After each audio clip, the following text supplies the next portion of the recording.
March 2021, a container ship ran aground in the Suez Canal, and the loss of trade caused by cargo ships blocking the canal was estimated at $400 million per hour. In the past, to move goods between Asia and the Mediterranean basin, traders had to cross the narrow isthmus that separates the Red Sea from the Nile, and ride camels across unforgiving deserts. But if a canal could be cut through the isthmus, transportation costs could be greatly reduced. Throughout the 16th century, several powers attempted to build such a canal, but their plans were thwarted by cost, political conflict, and wind and sand. In 1798, interest in building a canal rose again, this time attracting the attention of all of Europe, and over the next few decades, men from Austria, Italy, England, and France presented their plans to Egypt's rulers. Egypt, then an Ottoman territory, resisted these proposals, but Egypt's political and economic autonomy was growing, and the Egyptian government was eager to implement the project. When Said Pasha came to power in 1854, he approved the plan proposed by the French diplomat Ferdinand Marie Vicomte de Lesseps and signed two concessions in 1854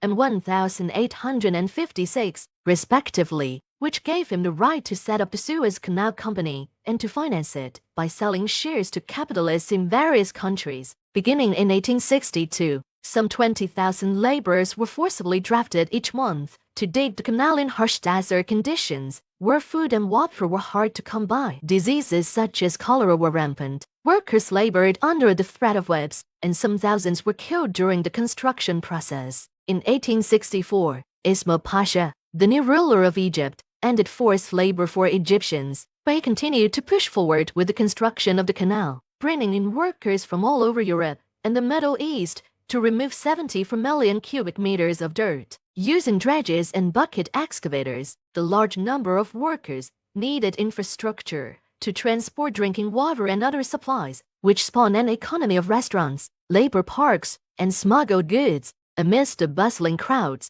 3 new multi-ethnic cities were born. Port Said on the northern shore of the Mediterranean Sea, Ismailia in the middle of the canal, and Bandicoot at the southern end of the canal. After years of hard work, the construction site bypassed the Nile and went straight from Port Said to the Suez Canal. In the mid-1860s, the two currents finally began to merge, and on November 17, 1869, the 164-kilometer long, 56-meter wide canal was completed and officially opened to traffic. Despite initial financial difficulties, the canal eventually accelerated global trade, facilitated the migration of numerous marine species, and dramatically altered local ecosystems, and traffic on the canal grew for decades. In 1875, however, a financial crisis forced Egypt to sell off a large amount of the canal company's stock, which allowed the British to take over control of the canal. And it was not until 1956 that President Gamal Abdel Nasser nationalized the canal,